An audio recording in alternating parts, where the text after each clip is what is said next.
Those things get remembered by Tom. This is a guy that doesn't forget what it took to get him into college. A guy that remembers that he kept getting passed over in college for the next big thing that was going to Michigan to be the quarterback there, and how hard he had to fight and work to get everything. The fact that he was the 199th pick and some of the frickin' quarterbacks that were taken before him in the draft. And it's a mentality that's been with him his entire life. From high school through college and into the pros, and you can't change who you are. You can polish it up, and he's certainly done that over the years. Not that he was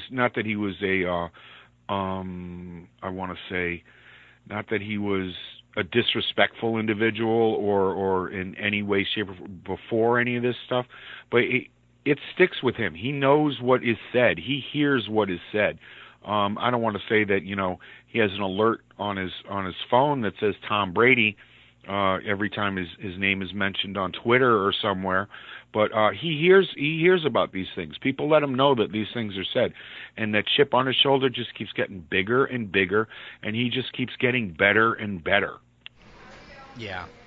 How can anybody question him or this team after this just unprecedented success that they've had? Yeah, it's mind-boggling. It's mind-boggling. The next person that comes up to me, I'm going to flip. Do you think this is Gronk's last game? No, I don't. A lot of people are saying that. I really don't think that this is Rob's last game. I think he made some off-season mistakes in getting ready for this season. I wrote an article about it. He is somebody who embraced the TB12 method and took it to heart. I think that is great the TB12 method is great for a quarterback. It's great for a wide receiver. I don't think it's probably great for Rob Gronkowski, the person, in the long run, but it's not great for Gronk. And you have to be Gronk to play in the NFL. I think he's going to take a week or two, reassess, say, look, man, we could come back with this team and maybe have a chance to win one more, and saying, just knock on wood, I don't know whether or not they're going to win this Sunday or not, but win one more, and he might come back for another year. I really doubt that this is his last season. I know he's had a lot of injuries and surgeries and stuff like that, but he's only 29. It's not like he's really old. No, he's not 33. I think he has a lot left in the tank. I just think he will reassess the way that he went about last off season and what he did this off season. He's going to hit the weight room, hit the York plates a little bit more, and stay away from the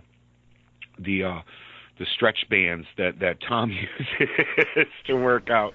And he'll be feeling a little bit better. Things have been. You can already see it. You can already see that he's stronger than he was earlier in the year.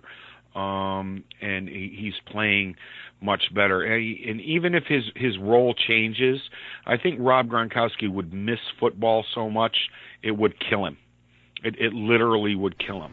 I mean, even if Rob Gronkowski could go into this game on Sunday, make 3 catches, and have an amazing game, and nobody will understand that he's had an amazing game because of what he brings to this team or to any team in other areas. The dude is 6'8" and weighs 270 pounds. It's amazing what he does in that body. You can actually, he lines up as an offensive tackle, and moves some of the best pass rushers into the cheap seats to spring some of these running backs that the Patriots have coming out of the backfield.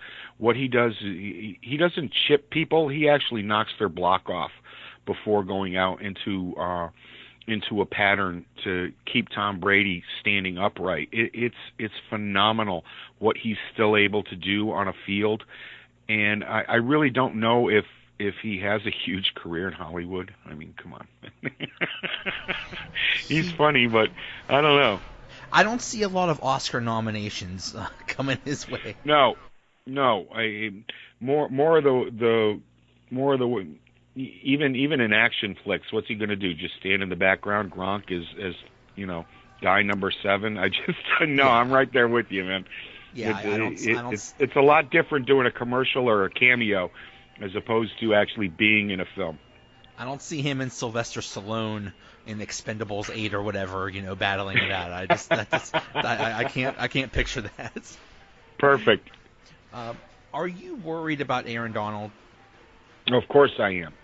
Aaron Donald is an all-world talent that could seriously injure one of my favorite people on the planet. I am.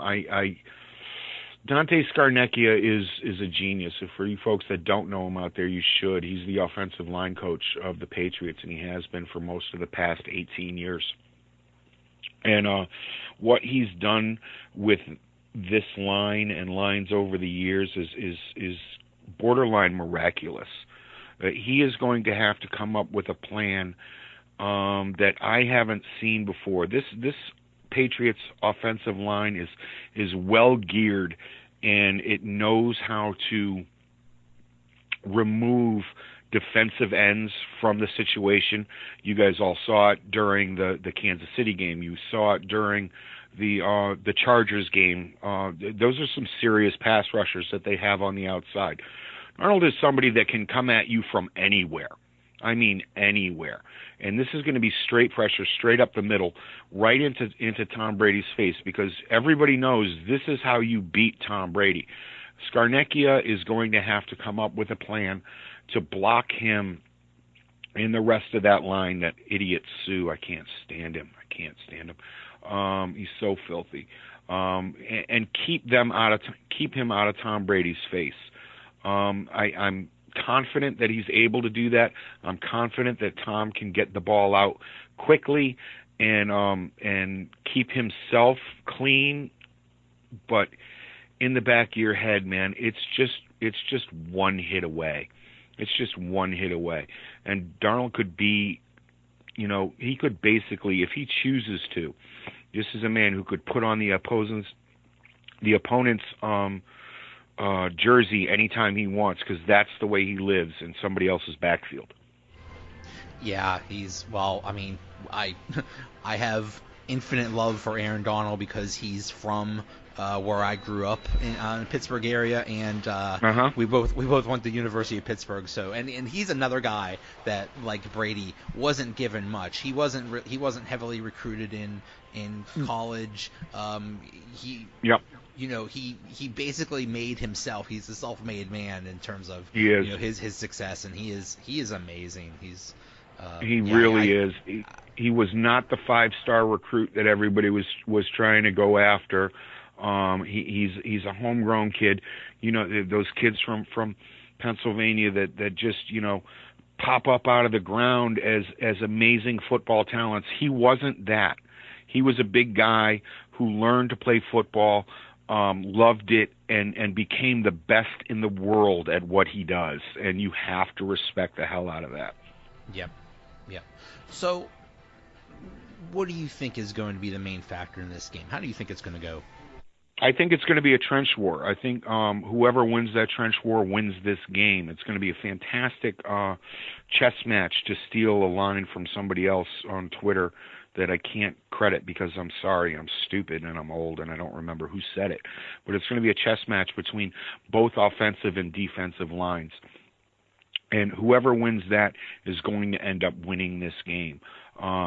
Shutting down Gurley and Anderson is going to be paramount for the Patriots. I want this game in Goff's hands. I can't do it. I called him a bust coming out of college, and I still see the same quarterback that I did back then, who throws 4 picks in a game to Chicago or to USC. He's the same person. This offense has not clicked the same way since Cooper Kupp went down. I think Cooper Kupp's a fantastic talent, and he works in that system in an amazing fashion. So I really do. I think it's going to be, the Patriots coming out. I believe, one of my keys to this game is going to be coming out into no huddle and exhausting the Rams defense and getting out to a quick lead and making the Rams play from behind. They're very good at playing from the front. And on the other side of the ball, stop Gurley and Anderson. Stop those stretch runs that they like to use Gurley with on the outside, and when Anderson's there, load up that middle because he's more than likely going up the gut. That's the way they run it. I think it's 70% of the run plays that Gurley does are to the outside, and more than 70% since Anderson showed up are up the gut runs. And I'll probably be wrong, and they'll do the complete opposite, and I'll look like an idiot on Sunday. But that's what I think it's going to come down to. I have a lot of faith in the Patriots defensive backs in being able to shut out Brandon Cooks and Robert Woods. I was talking with a couple of guys this week, former Patriots, and I was asking, what's the advantage? Is it the advantage to the wide receiver knowing the DBs that they're going after, or is it an advantage to the DBs knowing the wide receiver? And they both said, one was a wide receiver and one was a defensive back. They both said that the advantage goes to the defensive backs because you know their moves, you know what they're going to do. And the Patriots DBs know these wideouts like the back of their hand. Cooks, because he was here and they went up against him so often in practice, and all the times that they saw Woods in Buffalo, they know what's up. They know what they can do. They know what they can't do. Keep your shoulders out and force these guys to the outside, and make Goff try to throw, outside of the numbers. Use that 12th man, which is the sidelines. Yeah, I think Gurley is not 100% and not close to it. Agree. I think he's very injured, and I think that's going to be a huge factor because they're not going to be able to just get it done with C.J. Anderson. He's been a nice story, but they need Gurley at his peak to have the game of his life for the Rams to have a chance, I think. I wholeheartedly agree, and I'd like to know why Gurley isn't on the injured report at all. I really would. Why isn't Todd Gurley on the injury report? And that might hit you folks down there in Pittsburgh a little, hard, because I was asking the same question a couple of years ago about Mr. Le'Veon Bell. As to why he didn't make the injury report when he had that groin issue.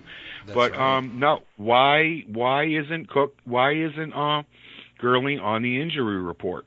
And why is Cooper Kupp still listed on your depth chart as the number one wide receiver while we're at it? Oh, wow. That's if this was the Patriots and they weren't listing people on the injury report, and they still had a guy that's on IR on their depth chart as the number one wide receiver, there'd be a $6 million investigation. Exactly. Draft picks would be taken, and fines would be levied. ESPN would have a huge expose on it. Exactly. So what do you think? Report would be in overdrive. What do you think in terms of a score? In terms of a prediction? I'm hoping that it doesn't come down to this, but it could come down to a field goal, and I see the Pats coming out on top of this one, 34-28. Here's another factor. Greg the Leg is hurt. Yeah, I haven't seen a boot on him. Have you? Yeah, I heard something about a boot, but I heard a boot, but I'm not hearing a boot. I sounded freaking Canadian there, but I'm not seeing a boot anywhere. It's a little messed up. I see him walking around. I see him at practice. I see him you got a broken foot. You should have a boot on.